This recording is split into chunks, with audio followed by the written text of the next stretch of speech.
Assalamualaikum warahmatullahi wabarakatuh. Perkenalkan, kami dari Fakultas Ilmu dan Teknologi Kebumian Institut Teknologi Bandung akan menjelaskan mengenai alat seismograf. Nah, langsung saja masuk ke videonya. Seismograf adalah alat untuk mendeteksi dan merekam getaran gempa atau gelombang seismik. Karena rekaman berupa grafik yang disebut seismograf, data ini digunakan untuk menentukan lokasi, kekuatan, dan kedalaman gempa. Dalam ilmu geologi, analisisnya digunakan untuk memetakan struktur lapisan bumi, mendukung teori pergerakan lempeng tektonik, dan memantau aktivitas vulkanik.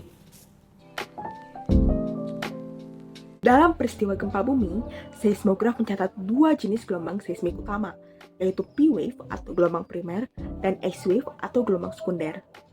P-wave merupakan gelombang yang pertama kali tercatat oleh seismograf. Gelombang ini bergerak paling cepat dengan kecepatan sekitar 4 hingga 7 km per detik di kerak bumi. Setelah itu, barulah muncul S-wave yang tercatat sebagai gelombang kedua. Kecepatannya lebih lambat dibanding P-wave, yakni sekitar 3 hingga 4 km per detik. Karena kecepatannya lebih tinggi, P-wave tiba lebih dulu dan direkam lebih awal oleh seismograf, disusul oleh S-wave beberapa saat kemudian. Urutan kedatangan kedua gelombang ini sangat penting untuk menentukan lokasi dan kekuatan gempa. Yang pertama, kita mempunyai sensor yang biasanya merupakan sensor akselerometer atau geofon elektronik. Sensor ini berfungsi untuk mengubah getaran gempa bumi menjadi arus listrik kecil yang kemudian diteruskan ke amplifier. Dari amplifier, kemudian arus listrik akan diperbesar sehingga memiliki cukup energi untuk menggerakkan stylus sesuai dengan getaran gempa bumi yang dirasakan. Bagian selanjutnya yaitu stylus yang berfungsi saat menerima listrik dari amplifier, ia akan bergerak secara vertikal. Jadi semakin besar coretan yang dihasilkan, maka gempa buminya juga akan semakin besar. Selanjutnya ada rotating drum yang berfungsi sebagai buku catatan dari gerakan stylus. Ini akan bergerak secara konstan. Dari getaran yang terekam di seismogram, kita dapat menganalisis amplitude maksimum dan durasi gelombang untuk menghitung kekuatan gempa.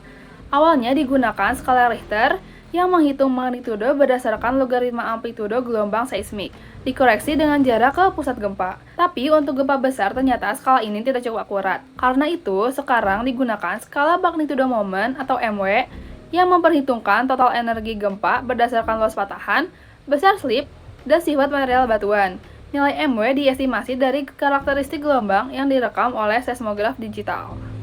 Lanjut, seperti gambar di atas, merupakan suatu grafik seismograf sederhana. Pada gambar terdapat gelombang primer, sekunder, dan permukaan, serta interval antara gelombang primer dan sekunder. Interval kedua gelombang menandakan bahwa semakin jauh intervalnya, maka semakin jauh juga jarak dari stasiun ke titik epicentrum. Selanjutnya ada evolusi seismograf dari masa ke masa. Prinsip kerja dari seismograf mekanik adalah mengukur perbedaan gerakan antara rangka yang mengikuti gerakan tanah dan massa yang cenderung diam karena inersia, sehingga menghasilkan rekaman gerakan tanah yang dapat diinterpretasikan sebagai gelombang seismik. Selanjutnya ada seismograf digital, menggunakan elektromagnetik seismographer untuk memindahkan volatilitas sistem kawat tarik ke suatu daerah magnetik. Peristiwa ini menghasilkan getaran kemudian dideteksi melalui spektrometer. Jadi seismograf itu adalah alat utama untuk mendeteksi peringatan dini gempa.